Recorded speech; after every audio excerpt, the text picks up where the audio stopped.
Hey there, and welcome to Photoshop 301, Section 5 on 3D. In this section, we're going to show you how to use the 3D tools within Photoshop. Now, when it comes to 3D, a lot of people think about like video games and movies like Toy Story, where you've got characters actually like moving around and talking to each other, and there's really complicated 3D models, and you have backgrounds and things like that. And that is a really awesome use of 3D. Now, Photoshop is a lot more simple. So if you guys are interested in creating like movies and video games, there are actually much better programs for working in 3D. Those programs are like Maya and 3D Studio Max, which focus mostly on 3D. Now, Photoshop is basically like a photo editing and a graphics creation program. While it does have 3D, its capabilities are a lot more limited. So you can do simple things within Photoshop. So in this tutorial, we're going to show you all the Photoshop tools when it comes to 3D, but don't be expecting to go out and start working in Photoshop and then produce a movie like Avatar. That's just not going to happen, guys. But you can do really cool things, including 3D printing and creating some great graphics within Photoshop. So we're going to jump in and show you how to do both of those. So let's start off by opening up our images. We're going to hit Controller-Command-O to open.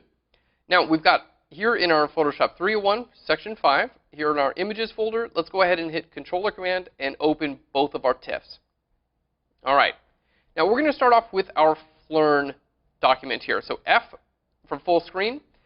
Okay, and we're going to start off by turning this layer into a 3D layer. So this is all you need. Basically, you can have any shape that you want. You can have text, you can have type, you can have a logo like this. You can turn all of that into 3D using what's called a 3D extrusion. So to get to that, simply go to Window and down to 3D. Okay, this is your 3D menu here. Next, we're going to go to Window and down to Properties. Okay, so these are kind of like they work together when you're working in 3D. Okay, so we're starting off with just this simple Flurn logo. In this case, it makes a lot of sense for me to use the Flurn logo. So what we're going to do is click on our layer here. And here in our 3D menu, we have a few different options. So we're going to start off here with our source. Okay, we're going to go to selected layers, but you can also do that with a current selection. You can create a 3D object from a file or a work path. In this case, we'll just go with the selected layers. Okay, now a 3D postcard, this is going to turn it into a flat 3D object. You can still rotate it around in space, but it's not going to have any depth. Okay, next we have our 3D extrusion. This is going to add depth to your 3D object. This is what we're going to be using most of the time. Okay, next we have our mesh from preset. And these are preset shapes here. So like cones and hats and pyramids and a soda can even.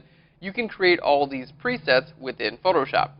Okay, next you have a mesh from a depth map, which you can choose to have that be a plane, two-sided plane, a solid extrusion. All right, two-sided solid extrusion, a cylinder, and a sphere. Okay, and then we have a 3D volume as well.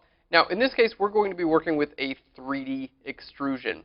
Okay, so this is what I would recommend. When working in Photoshop, most of the time, you're going to be creating 3D extrusions. And basically, that creates a flat shape like this and extrudes it out, gives it a little bit more depth.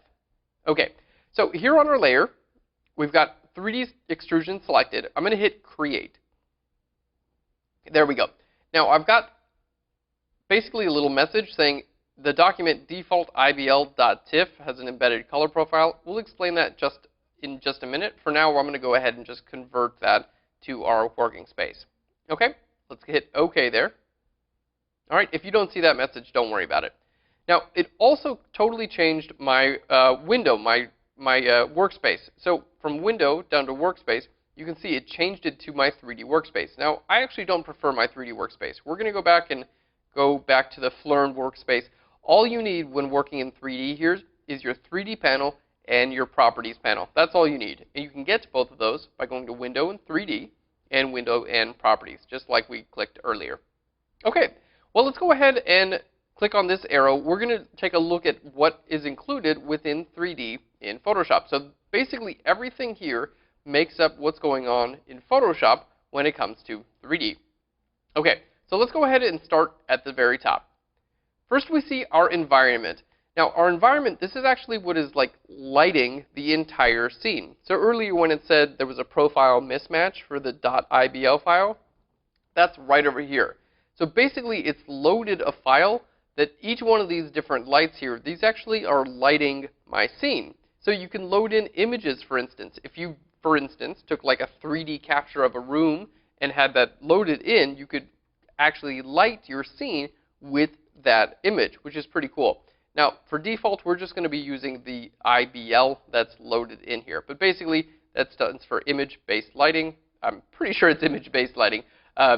Basically, it just uses an image, and the lights and the darks light your image.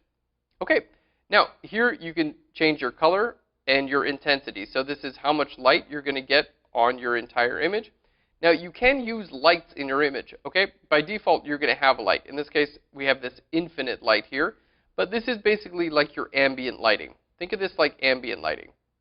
All right, and you also have shadows as well that you can create with your shadow lighting as well. Now, with your shadow, you can choose a softness level all the way up. It's going to make soft shadows, and here we have hard shadows. Okay, now your ground plane shadows, this is basically the shadows that we see here. Okay, you can choose the color. So for instance, I could click here and choose a red color. There we go. Now we can see we've got a red shadow underneath. Okay, let's go ahead and choose back to black. There we go. And you can choose your reflection color as well. Okay, so this is our environment. Now we're not going to be messing with our environment very much. Generally, it's pretty good to go as it is. All right, next we're going to go ahead and jump down into our scene. So with our scene, this is basically what makes up our 3D modeling scene. And we do have a couple of navigation tools and different options when moving around our scene. So let's go ahead and jump in and show you those. So clicked on scene here, we're going to take a look at our different 3D modes here at the very top. Now, we have orbit the 3D camera, roll the 3D camera, pan the 3D camera, slide, and zoom. All right, so let's go ahead and start off with our roll. So if I click here on my document, basically I'm moving around, and I'm not moving my actual document. I'm not moving the Phlearn text here, okay? I'm moving my camera. So clicked on our scene, we're moving our camera. Now we can also rotate our camera if we want to. There we go. We can move our camera. Basically, we're just panning up and down, okay? We can zoom in and out. So if I want to really far zoom in on my letters, I can do that. There we go. And we can zoom in and out. Sorry, these are, let's hover over there. Slide and zoom. Well, basically, they look about the same. Zoom is just going to allow you to move in and out. Slide will also allow you to do left and right. But you can zoom in and out with slide also. All right, cool. Let's go ahead and rotate that back around. All right. And we'll get back to our default and slide back out again. All right, there we go. And now we're going to move that back around as well. Okay, so basically this is how we view our 3D objects within Photoshop. Okay, so clicking on our scene here, we have a few different options up here with the properties of our scene. Okay, first starting off with our properties, we can choose to have our surfaces visible or not visible. We can have the lines. These are the actual lines that make up your surfaces, visible and not visible, as well as our points. You can see in this case there are many little points. You can kind of see them there. Let's go ahead and zoom in, see if you can see the tiny little points here. These are basically just points that make up your actual object here. So we're going to go ahead and turn those off. Now, next within our scene, we have our 3D printing view. Okay, so if you guys are interested in 3D printing, we're going to show you how to do that in a bit. Okay, and then you basically have your view here. We have our, there we go, panning.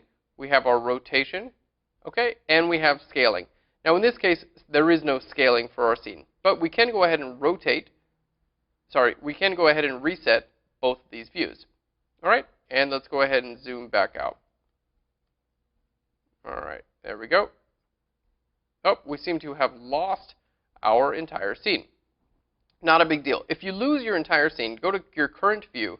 Here within current view, okay, you've got a couple of different options that you can choose. So you can go to your default camera. Okay, there we go. You can choose to view this from the very top. You can choose this to view it from the right, and it's kind of a cool animation that it uses there as well. Vanishing point grid. We don't have a vanishing point grid, so we're not going to define one in this case. Let's just go to our default camera. So again, if you ever lose where you're at, just go to your current view, click on your little video camera here, and then you can click on default camera. Now, you can actually change your field of view here. Okay, this is basically like if you guys are used to using like a camera, this is like basically zooming a lens. Okay, and you can also change your depth of field. So this would be like a 44 millimeter lens in this case. All right, so generally what we'll do is we'll click on our default camera. There we go. And if we ever need to, for instance, we can click on the top. This helps with 3D modeling so you can see what things actually look like on the top. But let's get back to our 3D camera for now. Okay, so we've gone over our environment and our scene and our current view. Next, we're going to click on our infinite light. Now, within 3D, this is one of the huge advantages of working in 3D, is you can actually define a light source. Now, you can have your light shine from different directions, and it's going to create highlights and shadows on your object. So let's go ahead and show you how to actually move a light around in three-dimensional space. So we want to start off by clicking on our infinite light. Make sure that's selected here. And then we have our properties for our infinite light. So you can start to see how your 3D window and your properties window, they kind of go hand in hand here. All right, cool. Next, we're going to click on our rotate tool, rotate in 3D. And here we can start to see that my light is actually rotating. There we go. It's rotating and moving the shadows in my image. Now, in this view, it's not incredibly clear. Let's go back to our current view. Okay, still on our rotate tool, we're just going to move our view a little bit so we can start to see what we're doing. So again, if you're on your current view, you're going to rotate your view. If you're clicked on your light, you're going to rotate your light. Okay, pretty cool. So you can light from behind. There we go. From in front. All right, and you can see it's actually going to be casting shadows in a realistic manner. Okay, now let's go ahead and take a look at our intensity. So this is basically how bright this light is. There we go, lighter and darker. We have our shadow, which we can turn off and on, and then we can have it create soft shadows or hard shadows. Now, keep in mind, the softer your shadows go, if you do decide to render this out, which we're going to show you how to render in just a little bit, if you do decide to render, this is going to really increase your render time because it has to calculate all these shadows. So right now, it's like it doesn't look like it's really slowing things down, but that's because this is not a rendered view. Okay, this is a very rough view. So if you want your render to be quick, go ahead and make your shadow softness down. But in this case, we'll go ahead and bring it up a little bit. All right, something like that. I think looks pretty good. Okay, now we have a few different presets when it comes to our light. So preset here, we have a lot of different things. We can click on daylights, for instance. Okay, this is going to add a few lights. So you can see in this case, we have 3 infinite lights here. Okay, each of which we can turn on and give each of those shadows. All right, now we have 3 shadows here with 3 infinite lights. Okay, preset, we could click on purple phase, for instance. All right, and then we've got 2 lights, each of which is a purple light. Okay, and that's what's lighting our scene. All right, a lush lighting. Now we have 1, 2, 3, 4 lights here, and each of which are blue and green. Okay, so let's go ahead and move it around and see how this is actually lighting our image. Okay. Now, most of the time, you're not going to be clicking on our, on these presets. Okay. Again, I mean, you totally can. It's cool to have a preset that creates lights that are warm and cool and things like that. But most of the time, when working in Photoshop, I think it makes a lot more sense to just have a standard light. All right, cool. So let's go ahead and delete one of our lights. All right, this one we're going to take our color and we're just going to go right back down to gray. Okay. And you can still change your intensity here and change your shadow. Now, we also have a few different types of lights within Photoshop. All right, let's go ahead and bring these up just a little bit here. So our types of lights, we have an infinite light, okay? And think of this as like a sun, okay? It's like it's coming from the same direction, it's infinite, and it's equally bright from left to right. Next, we have a spotlight, okay? Now, our spotlight, in this case, I can't even see my spotlight. Let's go ahead and reset where our spotlight is, because you can see it's way down here. So our spotlight, basically, there we go. Let's see if it starts to light my model. No, it's too far away. All right, our spotlight basically lights, creates like a spotlight, like if we were on a stage. Now to reset where our spotlight is, simply go to your location here. Okay, and we're going to go to reset coordinates. There we go, and now it's reset where our spotlight is. Okay. So let's go ahead and click on our spotlight, and we can start to change around where our light shines on our image. There we go. Now we can move this around.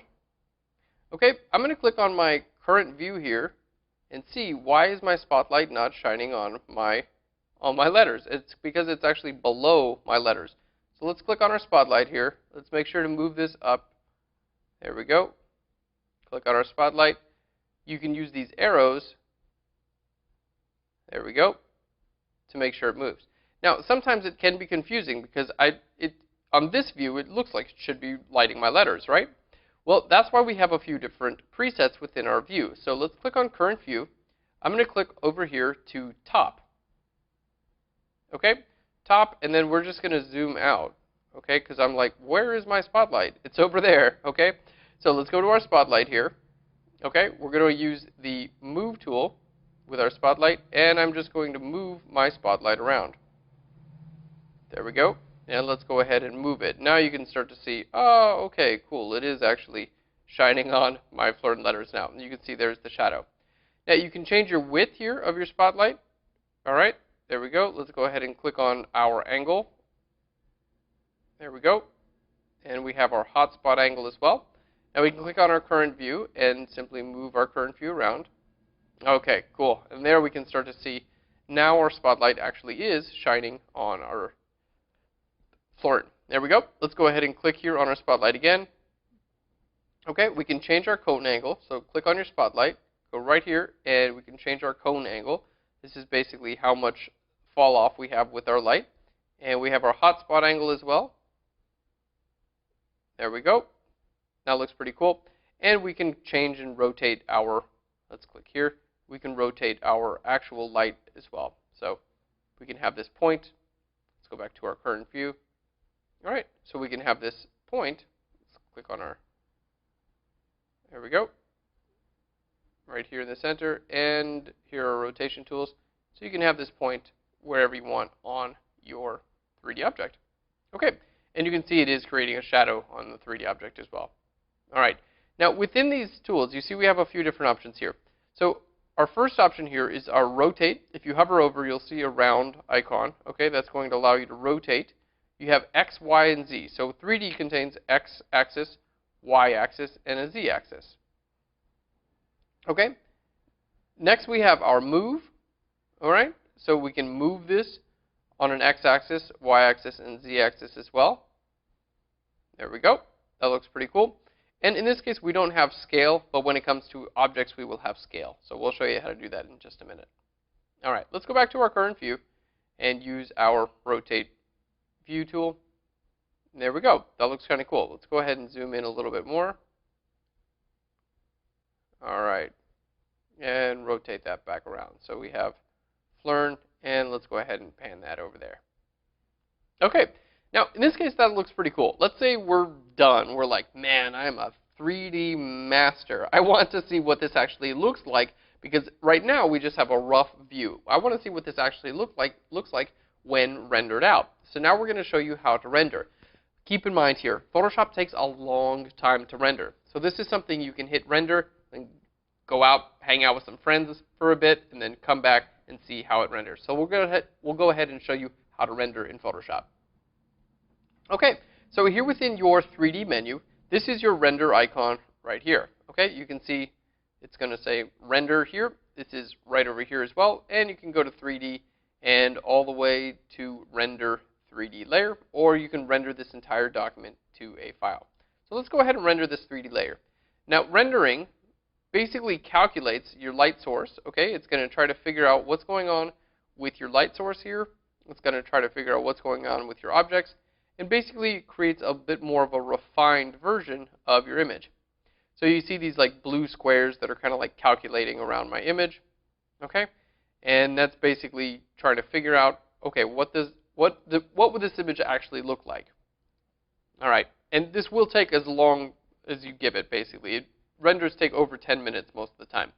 Okay, so in this case, you can hit escape, and it's going to stop rendering. Okay.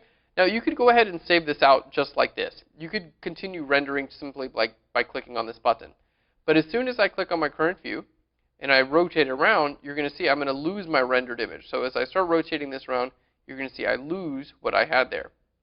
Let's go ahead and click on our spotlight again, and this time I'm going to add a shadow here. So we're going to soften our shadow a little bit with our spotlight. You know what? Let's go ahead and turn our spotlight into a point light, okay, to show you the third type of light within Photoshop. All right, our current view here, let's go ahead and zoom out. There we are. Now let's click on our point light, and we can start to move our point light around. There we go. Let's make sure we're clicked on our point light. It can be kind of tough to actually select things in Photoshop when working in 3D. Just make sure you're hovered over, and it's going to say move on your y-axis or z-axis. All right, there we go. Move on z-axis. There we go. And we can move on our different axes. And if you click off something, like we're on our actual Flurn letters now, you can just click back to point light, and it's going to make sure you're actually going to move onto your point light. Okay, so that's our point light. Let's go ahead and change, and again, you can change your color of your lighting here. If you want a red light, that's totally cool. You can do that. Most of the time, we're going to be using infinite lights in Photoshop. They're kind of the easiest lights to work with, okay? You can just kind of like move them around and change your direction here within, all right, within Photoshop. All right, cool. Now let's go ahead and choose a color. Maybe we want this to be a little bit warmer. All right, and we're going to make a soft shadow on there as well.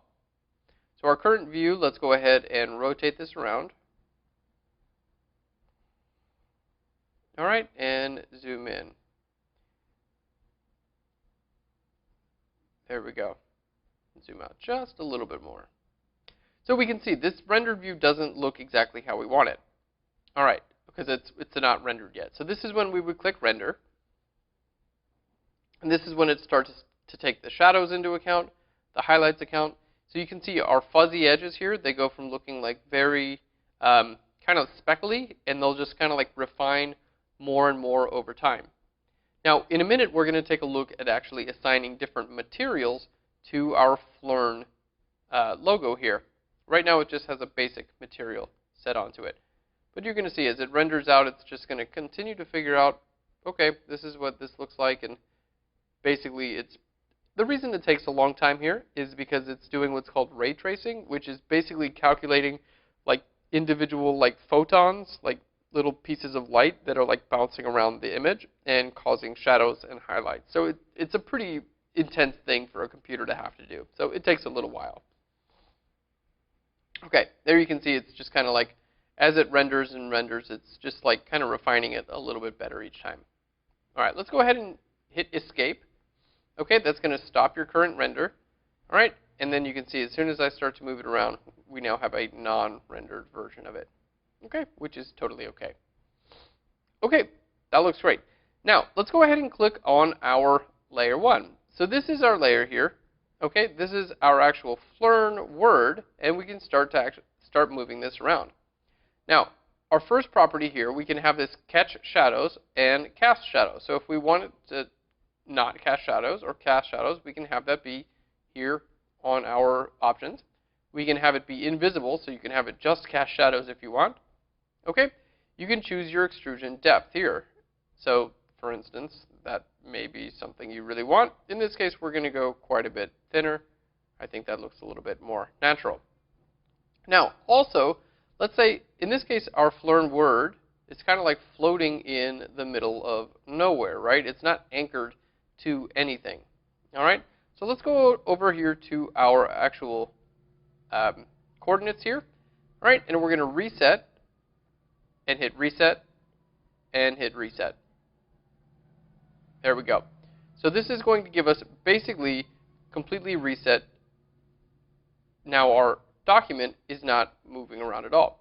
Now you can see it's actually kind of like floating in space a little bit, and the shadow is there. It's basically because it's kind of like floating here within our plane. Now, by default, I'm not seeing my actual plane here. If I want to see my 3D plane, simply go to Window, okay? Sorry, go to View, go to Show, and then we're going to go to 3D Ground Plane. There we go. So now we can see it's kind of like intersecting my 3D ground plane. So let's go ahead and I'm going to move this up a little bit. So here's our move here. All right, we're going to go ahead and click on our layer 1. All right, let's go ahead and start moving this up, and you can see how it's integrating with our shadows there. I'm going to go ahead and place this on the ground. So we're going to change our X angle, okay, rotates your, all right, your 3D object. Let's go ahead and type 90. There we go. So it's going to put it flat, and I can also move this to the ground. So hit move to the ground, and it's going to automatically, make sure you hit enter there, move it to the ground, and it's going to put it on the ground. Okay? So you can bring it above or below, but as soon as I hit move to the ground, it's going to be stuck on the ground there. So just keep in mind, if I'm on layer 1 and I'm using my rotate tool, it's going to start rotating my layer 1. Let's hit Command Z to undo that. If I'm on my current view, it's going to start rotating my current view. All right, that looks pretty good. Now in this case, let's go ahead and say like, okay, you know what? That was nice. I have a good idea of where my image is sitting on my 3D plane now. I want that to go ahead and go away, these grids. I find them to be a little bit distracting. So let's go to View. All right, we're going to go down to Show, and I'm going to go to our 3D ground plane. We're going to just turn that off real quick. Okay, now here in our current view, remember we can choose a lot of different views. So if I want to click on the top, there we go. Now I have a perfect top view of my Flurn. There we go. I can click on my infinite light here, and I can start moving my light around. So the Flurn word right now is sitting flat on the ground plane. Okay, our infinite light is casting a shadow. There we go. And our Flurn word is extruded as well. So let's go ahead and click this render button. All right, and see what this looks like. So for instance, this is like our first real example of something you might do, using a 3D extrusion to create like, something that looks like it's actually, kind of coming out of a piece of paper or a graphic, and you can even move it and scale it around to make it look like it's on a wall, for instance. All right, we're going to let that render for just a second and then come back to it when it looks a little bit more complete. All right, so our render just completed. Let's go ahead and take a look at what we got. So back in Photoshop, now you can see our render is a lot more clear. Now, in this case, I am selected on my layer. So if you see this little icon right here, this means you are selected on a 3D layer. So if I want to get out of my 3D view, for instance, I can see my light here, I can see all this 3D stuff here on the bottom, okay? If I want to get out of that, just simply click on a non-3D layer, and there we go. Now we're not looking at a 3D layer. So I can click on this layer, and I can group it with itself, Control or Command G to group that with itself, and then this is not a 3D layer as well, so I can move this around, and basically every time well, unfortunately when I move it around, I'm going to lose my rendering there. But basically now I can treat it like a regular layer. Okay, so whenever you are working in Photoshop in 3D, you can go ahead and render out your view, whatever you have, and then treat it like a regular layer. Now, if you are done with your layer and it is like, basically rendered out and everything like that, you can simply group it with itself and then hit Control or Command E, and then there we go. Now it's not a 3D object. Now it's just a totally regular layer. All right. Let's hit undo a couple of times. We're going to take a look at our materials. Okay, we're going to take a look at our materials within Photoshop. All right, so let's go back to our current view here. All right, we're going to rotate our current view around. Here we go, looking good. Now I'm going to go back to our layer 1. All right, go to our coordinates, and I'm going to type in 0 here. There we go, because I want this to stand up. Our infinite light in this case, let's go ahead and make sure it lights the front of our Flurn letters. All right, and here back on our current view. And you know what? I want to make sure we're actually raising this up a little bit. So let's go back to our layer 1. There we go, our coordinates. And I want to bring our Y coordinate. So we'll have it floating above our, there we go, above our ground plane just a little bit. All right, now in this case, I'd actually like my current view. All right, let's go back to our camera here. I'd actually like my current view. Let's go back to our scene.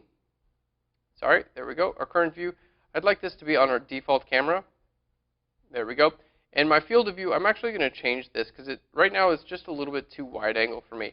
A field of view of 38 millimeters. So let's go ahead and, there we go, make this like 98 millimeters.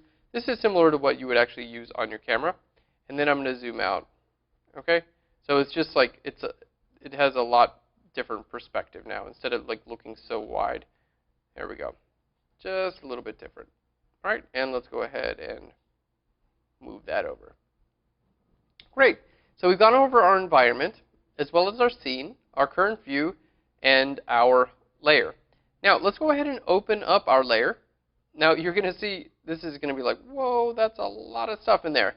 Okay, basically, this is everything that Photoshop created in order to turn your logo or your text or whatever it is into an extrusion. Okay, basically, this is like you have your front. You can turn all of these off and on, by the way. Okay, so if you have like the front and the back of your objects, okay, each of those can have its own texture as well. So let's go ahead and click on our front inflation material. Okay, now here in our properties, we have different properties for diffuse, specular, illumination, and ambient. We also have shine, reflection, roughness, bump, opacity, and refraction. We're going to go through those in just a second. Now, clicking on one of these, we also have presets. So if I click here on my little down arrow, now you can see we have many different presets that are loaded within Photoshop. Some of these are like glass, some of these are metal, some of these are like copper and gold and supposed to be like grass and things like that.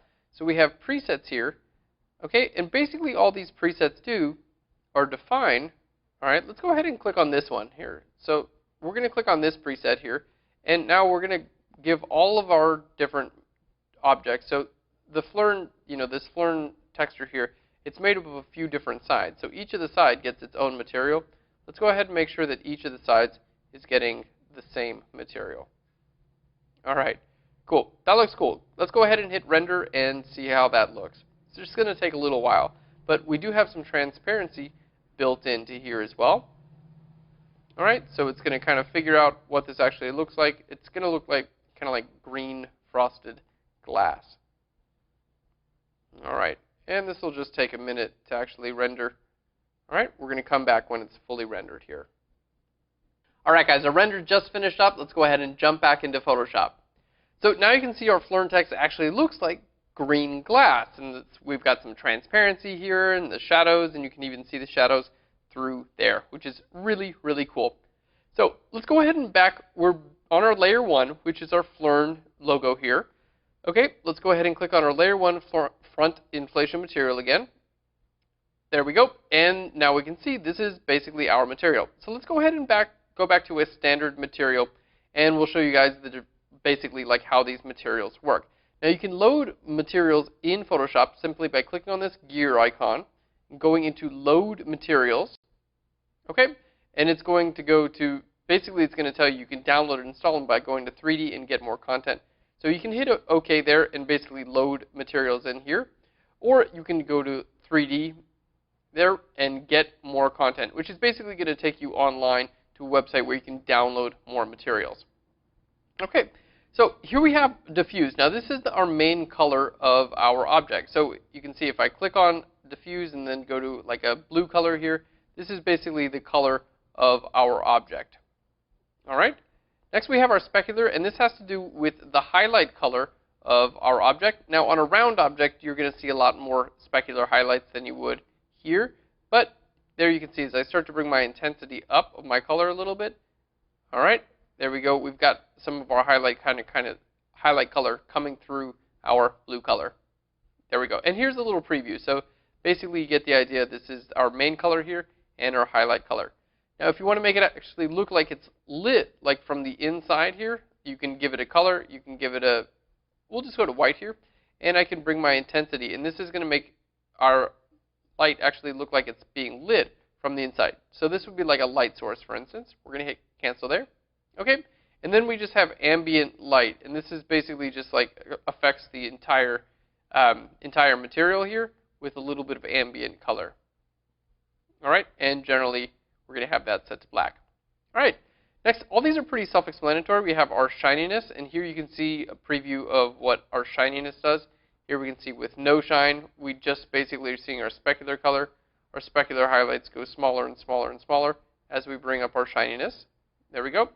Reflection at 0, this is basically like dirt, non-reflective. At 100%, this is like chrome, which is going to be extremely reflective. Now, when we have flat objects like this, you're not going to see so much reflection, but when you start to have curves and things like that, you see a lot more reflection there.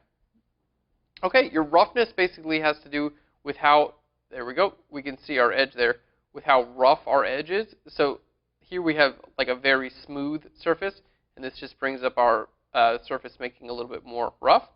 Okay, now our bump is basically the same idea, except for we can actually load in different textures to our bump. Now we're going to click here, all right, and we're going to go to, for instance, new texture. There we go, and now I have a new texture. So if I decide to, let's see,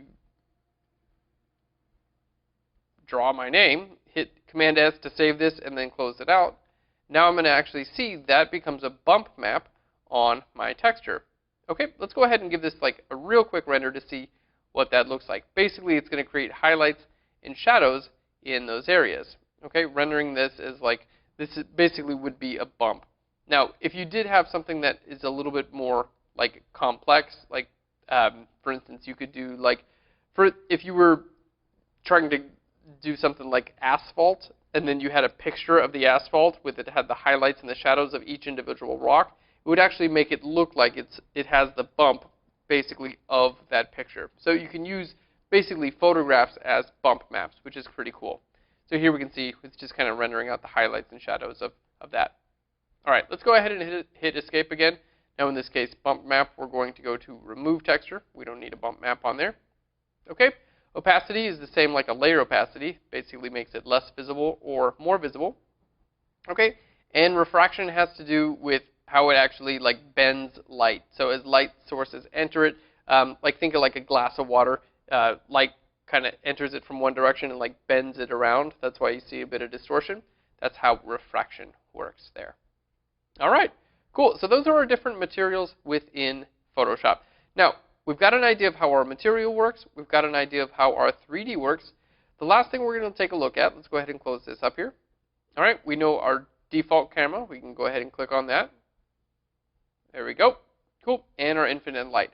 Next, we can see basically here's our organization within 3D. So here's our entire scene.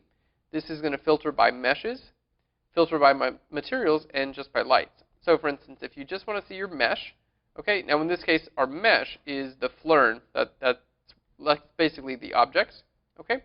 Your materials, so in this case, these are all of our different materials here, okay, and our lights. So for instance, if you have a very complicated scene, you can just go ahead and change those in there. All right, guys.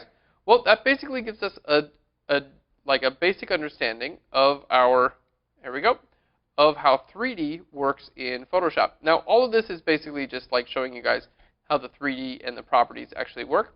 Now we're going to jump in and show you a quick example of how 3D printing works in Photoshop. So let's go ahead and click on our layer 1 here. Now, in order to 3D print, we can't have any transparency in our image. We can see we have a lot of transparency here. So let's go ahead and click on our materials here. We're going to give each of our materials, there we go, just a standard material here. Okay, there we go. Click on each of these, and almost done here. All right, great. Now, when you're 3D printing in Photoshop, basically you want your 3D print to line perfectly up on the ground, because a 3D printer works by creating different layers of whatever object it is, whether it's a plastic or use like some substrates like starch or gypsum or something like that. They basically just print them out in layers. So you want that laying flat on the ground. Okay, so in order to do that, let's go ahead and click on our object here. Okay, now we're going to go to our coordinates. I'm going to take our, there we go, our image. We're going to go ahead and reset all of our coordinates here. And then I'm going to take our X and we're going to type in 90 there. And that's going to go ahead and make sure it's flat on the ground. And I'm going to have set move to ground, and that's going to go ahead and put it on the ground plane. All right, so there we go. That's our flern, and you can see it is on the ground now. Okay, now to get to our 3D printing, we're going to go to our scene. Okay, and then here we have our coordinates.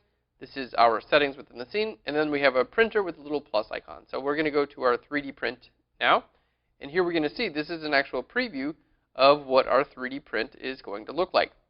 Now, here we have some options. We can have this print to, in this case, if you have a local 3D printer, like if you have a 3D printer, that's awesome. We can also send it off to like Shapeways or Sculpteo. If you guys are in the United States, Sculpteo is what you would choose. Basically, you would choose Sculpteo. You can choose what different ceramic you'd like. So, like if you want it, or sorry, choose your different material. So if you wanted to have it be printed out of pink plastic, you could do that. Or orange painted resin, you could have it do that as well. All right, you could even do a sterling silver, which is pretty cool. All right, your detail level you can change here from low, medium, and high. Printer volume and surface detail. So if you wanted to print or not print, like bump maps, for instance, we're going to turn that off. We don't want that to be printed there. And if you did have opacity, you could turn that off there as well. All right, so basically what this is going to tell me is this is going to print to Sculpteo. Okay. Now, in this case, of course, you can do a local. If you have your own 3D printer, you just do this in-house. Let's say we're going to print to Sculpteo in sterling silver. Well, let's just choose something a little bit more reasonable. We're just going to do black plastic. It'll be a lot. There we go. It'll be a lot less expensive. Okay, cool. So we're almost done here. Now what we're going to do is click on this icon here, and it's going to basically convert everything we need to, and it's going to build up our form. So basically it's converting, you know, our regular object to something that's ready to be printed out in 3D. All right, so this is just going to take a second here, and then it's going to ask us, we can go ahead and save out a file and then upload it to their website and have it printed, which is really, really cool. All right, so we see a little message here. It says, estimated prices may differ from final purchase price. Hit OK. Then we're going to see a preview of what our actual 3D print is going to look like. So we can see it's black plastic. We can just make sure, yep, okay, it's spelled correctly. Everything looks good. It's going to be printing to Sculpteo in this case, and our estimated price is $49, and here's the size of our print, which is really, really cool. Now, I'm going to hit export here. It's basically going to export out an STL file, .zip, okay, and I already exported one of these out, so we don't need to hit export again. But basically, once you have that exported out, you can hit cancel there. Then you can just simply go to their website. All right, let's go to Sculpteo. Let's go back here real quick. And basically, you upload your design, they're going to print it, and then you receive it in the mail. So simply upload a design. You've got to create an account, so I haven't done that just yet. But basically, take that STL file, and that's all you need. And they're going to basically send you that 3D print in the mail, which is really, really cool. All right, guys. Now, earlier when we started off in this section, we said that 3D in Photoshop basically has like two very practical uses. One is for 3D printing, so we just showed you guys how to do that. And two is for actually creating graphics in Photoshop. So you saw like our Flurn, like the Flurn logo with the shadow and everything like that looked pretty cool. All right, now we're going to jump in and show you a quick example of how we're going to use some of these graphics to actually enhance one of our photos in Photoshop. All right, guys, let's go ahead and open up our next image for this section. So we're going to hit Controller Command O. In this case, we're going to go to 05-3D.tiff and hit Open. F4 full screen. Okay, now a brief tour of how we actually made this image. Our subject actually was jumping on a trampoline for this photo, and we've got a couple of lights, camera right there, that are actually creating this nice shadow on the background, which is pretty cool. So here's our subject. We have our subject and her shadows separated out already, and then we have our background, okay, which is just two solid fill adjustment layers. So what I want to do with this image basically is to create a couple of like really simple shapes that are going to be like floating in space there, and then creating shadows on our background. And I want to try to get the shadows to look a lot like the shadows from our subject. So basically just try to match photographic shadows and have it look like our subject is floating around with different like 3D shapes, which it's going to be really cool. Let's go ahead and jump in and get it done. So the first thing we're going to do, we're going to go to Window, down to 3D. Okay. Now I'm going to create a new layer here, and we're going to go down to Mesh from Preset. All right. So our source here, there we go. It's going to be on the selected layers. So make sure you create a new layer here. Okay. We're going to just create a cube to start. So let's go ahead and hit Create there. All right. We're going to convert the colors. There's our cube, and I want to take my view and just put it back to our standard view. I don't need to jump into the 3D view just now. All right, cool. So here we see, again, just like we saw in our last image, we have our scene, our current view, so we can rotate our current view around. All right, pretty cool. And we have our cube, which we can rotate our cube around as well. All right, and we have our light as well. So let's go ahead. We're going to go to Window and down to Properties. All right, let's go ahead and put 3D right over there and use our spacebar. All right, we'll just do a top to bottom stack there so we can see what we're doing. Okay, great. Now our cube itself, let's go ahead and change the scale here. We're going to go ahead and reset the width and the height. Okay, now let's go ahead and make this a little bit smaller. So we're going to click right here on the center cube there and go to Scale Uniformly. All right, so we're going to click and just drag that down there. Okay, now in this case, you can see our shadow. All right, we're going to click on our cube itself. So our shadow, you can see, is supposed to be basically on the ground plane.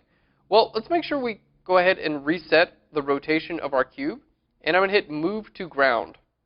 All right, so the cube is technically sitting on the ground. Now, I want the ground to look like it's the wall behind our subject. So we're going to go to our scene. Okay, we're going to go to our view. Current view. We're going to go to our view, and I'm going to go to top. There we go. And now our cube is basically looking like we're looking from the top of our cube. So we have our document wall is now basically going to be what's catching the shadow of our cube. Okay, well, let's go ahead and click on our first cube. In this case, we want to change our X to go left and right. If we change our Y, it's going to start basically scaling out from the top. All right, so you can see here in our scene, there we go. It's just basically lifting off the ground. So changing your Y values basically just has it lift off the ground there. All right, cool. Let's go back to our current view. We're going to go back to a top view. All right, and now back to our cube. You know what? We're going to go ahead and change our scale just a little bit. All right. And I'm going to go ahead and rotate that around too. So our cube, let's go ahead and rotate our cube just to give it a little bit more interest. All right. And now we're going to click on our infinite light. And I want my infinite light to look a lot more like the light that's actually in our image. Okay. So my infinite light's basically what's going to cast a shadow on our image. Now I'm going to click on our environment here. Okay. And here where it says shadow, yes, I do want a shadow. The color of the shadow, in this case, I don't want that to be black. In this case, I want it to actually be this kind of pink color. So we're going to click here, and we're going to bring this down and make it a nice dark pink color. All right, cool. So let's go ahead and click on our scene. I'm going to click on Render real quick and see if that did it for us. All right, so we should see a bit more of a pink color there. All right, let's give it a little bit more color. So we'll go to our environment. All right. Oh, sorry. Click on your shadows here on your ground plane. All right. There we go. And we'll just make that a little bit more saturated. You know what? We can actually just match the shadow color here from the other shadow, which is actually pretty cool. All right. This color, let's go ahead and just bring back, all right, to how it was when we started. All right. Bring up a little bit of ambient light. There we go. And now our infinite light, we can go ahead and take that and make it just a little bit darker. All right. We also want to increase our softness of our shadow a little bit because we can see the softness of the shadow there. Cool. Let's go ahead and hit the render key and see what that looks like now. Oh, pretty cool. You can see the shadow actually does look like that other shadow color, which I think is really cool. All right. Let's hit escape now. Now we want to create one more light because we have two shadows on our background. Okay. So we're going to go down to our light here. We're going to go to New Infinite Light. There we go. And in this case, we're going to put it in kind of a similar place here. We want it to be a little bit farther away. Okay. Now, what we want to do is bring our intensity down just a little bit. Okay, because I'm trying to match that shadow there. All right. And we're going to make it a little bit fuzzier as well. All right. So let's hit the render key and see what that looks like. All right, pretty cool, except I can't really see that second shadow. So our infinite light there, let's just be sure to turn our color up just a little bit there. And there we go. So once I do this, basically I've got my lights in place, and they're looking good. Yeah, I like how that looks. Pretty nice. So now my lights are in place. I'm going to go to View. We're going to go down to Show, and I'm going to click on the 3D lights. We're just going to turn this off because I don't need to see my 3D lights for right now. All right, View, Show. All right. Oh, okay, well, I guess they're still going to show up in our scene. We can just click off of them, and then they won't show up. All right, guys, so we have our cube, and we have two infinite lights that are creating basically the same shadows in my image. So let's go ahead and duplicate that cube and make it look like our subject is floating with a bunch of cubes. It's going to look really cool. Okay, so jumping back in, we're going to right-click on our cube here. And I'm going to go down to Duplicate Objects. So we're going to duplicate our cube. Okay, now here to move the cube around, you can simply click on any of these. There we go. You can simply click on any of these icons here. So this is going to move on the x-axis. Here we're going to move on the y. And here we're going to move on the z. Now you can do the same thing within your Properties menu with your coordinates. So I can move this one on the x-axis. Okay, I can move it on the y-axis, which is going to be farther or closer to my ground plane. And we can move this on the z-axis as well. I can change my rotation here. I can change my x rotation, the y rotation, and the z rotation. Cool, let's have it be right there. And I can also change my scale. So in this case, it's going to scale uniformly. Okay, we can simply click here and we can unclick this. And if I want to just scale on the x-axis or y-axis, we can have it do that as well. All right, in this case, we're going to click on Uniform Scaling. All right, that looks pretty cool. Now let's go right-click here. We're going to go to Duplicate Objects again. Okay, and we're going to go ahead and start moving this around. So let's go ahead and scale this a little bit larger. All right, and I want to bring this out a little bit. There we go, and there we go. Maybe bring it up. And I'd like to give this a bit of rotation as well. All right, and that's going to look like the shadow is actually on our subject, which is going to be really cool. All right, let's go ahead and duplicate this layer again. So we're going to go to Duplicate Objects. All right, we're going to move this. Yep, maybe have this one a little bit closer. All right, we're going to change our X and our Z. Let's move this a little bit closer, maybe look like halfway into the ground plane even. There we go.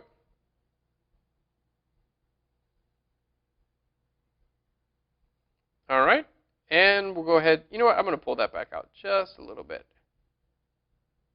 All right, and let's go ahead and duplicate. I want to duplicate that small one again. So that small one is right here. Let's go ahead and right-click and duplicate that one again. All right, and we're going to move that right down here. Okay, and then I'm going to just go ahead and rotate this around. I want to make sure each of them is rotated like, you know, we're working in 3D here. You know, we don't want them to look like they're at all like the same rotation, right? It's like, why would you, you know, you don't want them to look like they're, you know, two-dimensional shapes, especially if, well, if they're not. There we go. All right, we'll rotate this guy around there, and cool. Put this there. We're going to do a couple of more of these. Let's go ahead and duplicate that one. All right. Let's go ahead and scale it down a little bit. So this, at this point, basically, I'm just creating a composition that I like. All right, let's go ahead and duplicate that one more time. All right, there we go. We'll make it nice and small.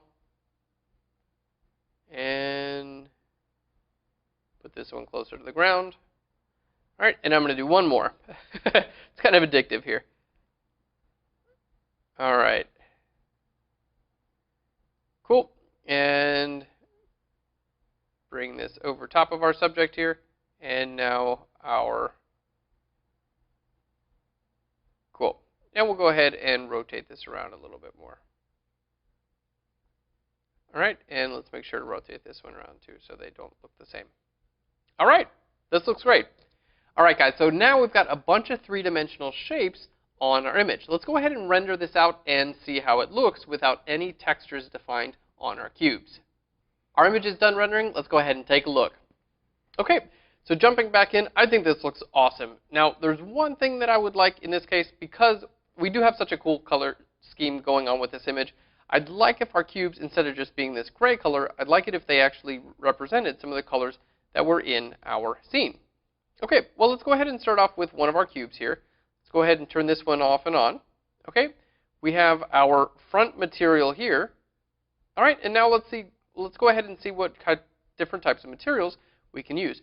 So I recommend starting off with just a standard material here. You can always change the color here, but I do recommend starting off with a standard. There we go. So in this case, let's go ahead and open this up, and we're going to have all of these basically be the exact same material. And what I would recommend doing is, before you make any changes, just see how this renders. You know, because sometimes things are going to be like a little bit too shiny or a little bit too reflective, or you know, all kinds of different properties that you don't necessarily, that you're unable to account for. I mean, just looking at this little preview here, it's kind of tough to tell exactly what this is going to look like when it's actually rendered. All right, so we're going to make each of our different sides that exact same material. Then I'm going to hit render here. We're going to let it render out for just a minute here, just to make sure that it is doing what we want. All right, and then from there, we can always just change our diffuse color to the colors that we want in Photoshop. All right. Cool. Yep, and that's rendered out enough to where I feel pretty confident that does look pretty good. Okay, so let's go ahead and hit escape here. Now, I'd like my shadows levels to be a little bit brighter. They were just a little bit dark. So I'm going to go to my environment, and we're going to bring up our brightness of our scene just a little bit. All right, and that's going to bring up our shadow levels for the entire scene. All right, let's go back to our cube here. Now, our diffuse color, in this case, I'd like it to be this kind of like, there we go. I'd like it to be that color. I'm choosing colors from my actual document here. Okay, and now I can actually go here and I can create a new, let's go to a new material. All right, and I'm just going to call this Cube 1. And it's going to show up all the way here in the bottom. So now I'm just going to click on each side and go to Cube 1. There we go. And make sure each side, now the back sides, it really doesn't matter actually that much because I can't see them. But let's go ahead and make sure to take all 6 sides here and put it to Cube 1. There we are. Very cool. And hit the render key. And now we should start to get something that starts to make a little bit more sense with our image. So our shadow color we already dialed in, and now we're working on our actual cube color. All right. Cool. Yeah, I think that's going to be really, really nice when we're done with it. All right. So it's doing a rough render now, which kind of tells me, okay, yeah, this is about what we're going to get. Basically, as the render continues to go, it's just going to get refined. Where you see all these little, like this texture and stuff like that, basically it's going to just continue to smooth out over time. So I know now that texture at least does work for me. So what I'm going to do next is basically change the texture for all of my different cubes, and then we're going to be done with our image, and we're going to be good to go. Our render just finished up. Let's go ahead and take a look. All right, jumping back into Photoshop, I think this looks so cool. So we have our different blocks, and we chose the colors from our actual background. So this is one of those cases where I'm probably going to go in here and spend maybe another hour or so kind of changing everything around and getting it just right. But here you have a really good idea of how to actually use 3D in Photoshop. And I think this image looks great. Guys, thanks so much for watching this section on 3D in Photoshop. So whether you guys are 3D printing or creating graphics or 3D extrusions of your logo in Photoshop, Photoshop is a great program to use 3D. If you're looking to do things like create a movie or a video game, look into other programs like Maya or 3D Studio Max. All right, guys, thanks so much. We'll see you in the next section. Bye, everyone.